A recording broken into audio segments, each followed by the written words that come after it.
What book did you say? Lord of the Rings. Didn't you say a hootsa hootsa? Did you use like some Swedish word or something? I was wondering if you could bring one relic in with you, what would it be? But no people and no iPhone. Who would want to bring an iPhone? Why would you want to bring an iPhone into the silo? A, you're not going to get any service down there. Right. It's like 150 Do they have floors. electricity you can't charge? You got I don't know, games. maybe You got your they got games like and stuff. really good Wi-Fi. I think honestly, what's like interesting about the artifacts is that they are so mundane. Like they just have meaning that is imbued with them. Like the Pez dispenser is a great example of that. It is only meaningful because you know where it came from. So, like an artifact that like I'll bring down but will survive me somehow and have meaning. Like it shouldn't actually be something that looks that special.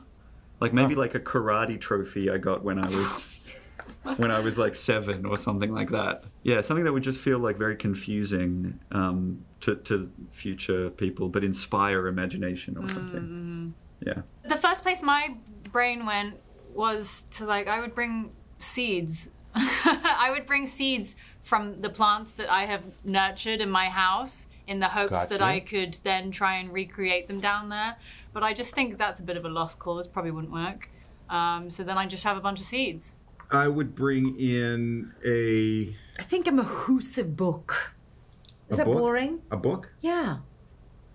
I mean, look, we quote certain things. Well, like That's not the reaction you want. There's a lot of frisbee. There's a lot of references to the Wizard of Oz in our series, the Man Behind the Curtain and stuff. But we also make a lot of references in the writers' room to Lord of the Rings. So I would bring in Lord of the Rings to read. The book? The book. Oh, so you would bring a book? I would bring. I said a book, and you went a book. Well, I didn't know what the book was. And then I said frisbee because I felt silly. What book did you say? Lord of the Rings. Didn't you say a hootsa hootsa? Did you use like some Swedish word or something? No, I said a book. Did you say? Yeah, a book? I didn't say which book. I'm curious, where do we find Sims after the chaos of season 2? Sims is really wondering like all the things that he fought for, the things that he's been standing for, the position he had, he's realizing it is not what he thought it was. Like, he was a part of the judicial branch, which is like that's part of the system. He was a real enforcer of the system. Right. But seeing with his own eyes things that he might have been thinking about, but now he's seen Juliet actually, come back over the hill. He's realizing some of the things that his wife is now trying to enforce is not for the good of the whole silo. So basically, you find Sims in a place where everything he believed in and what he identified himself to be is now gone. It's like it disintegrated, and he's trying to reconfigure himself, find himself again, and find out who he is now. And he's doing that without the partnership of his wife, without the support of his wife, who was the rock for him during these type of times. Juliet, we're just so used to her being a badass, all the action, but the beginning of this new season, you kind of have to play at a different pace, right? Yep. When Graham pitched the idea when we were filming season 2, I love it. It's story time for me. In the middle half end of season, I knew the next season would be story time for about 2 days, where we would find a corner, and in between takes, he goes, "So, Juliet wakes up 3 months later with amnesia." I'm like, oh, that's amazing. And I think anything I've never played a character this long, but when you sedimented a character so fundamental in her capability to then put amnesia or anything that makes her very vulnerable and out of place is an interesting premise.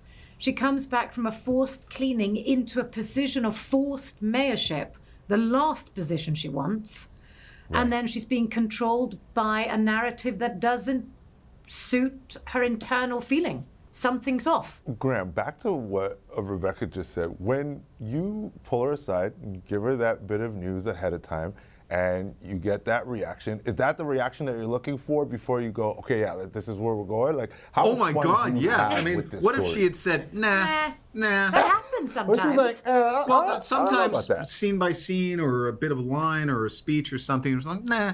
But we would work it out. But I think overall, we had a degree of confidence that it would work as a story. But you just don't know for sure. And some of it is seeing the first cuts of the episodes and going, okay, we're going from this sort of near present time in our lives to this silo 350 years in the future and then back. And it's like, oh, okay, it works. And it's fun because they have to have the DNA of a story, but then gradually, which is some amazing seeing how Graham works, if something kind of shifts or changes, their ability to adjust to it, small little things, is phenomenal. So things he pitched could be a little bit off because you realize, oh, someone did that, so that trickled down to this moment. Ah, okay. It's a very cool way to join a show, that we get to like be part of shows that we both loved before joining, but then we get to not only be a part of the show, but we actually get to help create a whole new universe within that show. That's just it's a fun opportunity. Did you guys get to connect with the already existing cast at all, or is this like way too separate? Not really on a professional level. Like, we met them sort of in passing, and I actually knew Sunita, who plays Regina, before, but that was kind of it. Yeah, like we had like trickling overlaps between people, but I'm sure they would have something better, better thoughts about this. But there was sort of like, because we shot in parallel, our story was all outside of the silo, and their story was all inside the silo, obviously, and so there were these kind of parallel, slightly competitive narratives going on. But eventually, like, we started meeting people. We only met Rebecca like briefly before shooting, and then that was it. Camille now is chosen by the algorithm. Is this extra layer of power, are you enjoying this new addition to your character? Yes. Yes. Yeah, it's been fun. It was petrifying at first when I saw where she was going to go, and there was a lot that I was like, when I first read the script, I was like, oh, Camille, come on, no, please, let's not go down this road. But it was exciting because that was challenging, and it was just more to peel back from her and see what she was capable of and what her mindset would be now she's thrust into that position of power and have the lives of 10,000 people on her shoulders. Because we've seen her in season 1 and 2 do a lot of talking with Rob about what he should do and how they should go about things. So what's her angle going to be? And I just loved how conflicted she is, how these immoral kind of decisions that she has to make impacts her and how she deals with that. And we do see her unravel.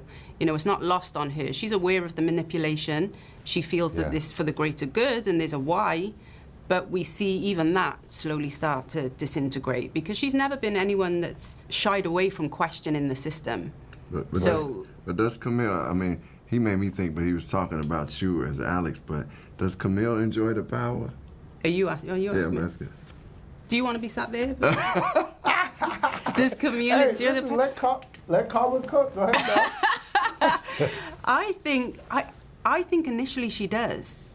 Because, for the simple fact that as a unit, they've always tried to be in a position where they can get as much information as they can. So I think she goes into it as like, this is an opportunity now to find out how we get our son out. I need to know what's going on behind the scenes, because that's all they've tried to do, Sims and Camille, in season 2, was like, let's infiltrate the rebels, let's infiltrate judicial and IT and see what's going on. What is Bernard doing?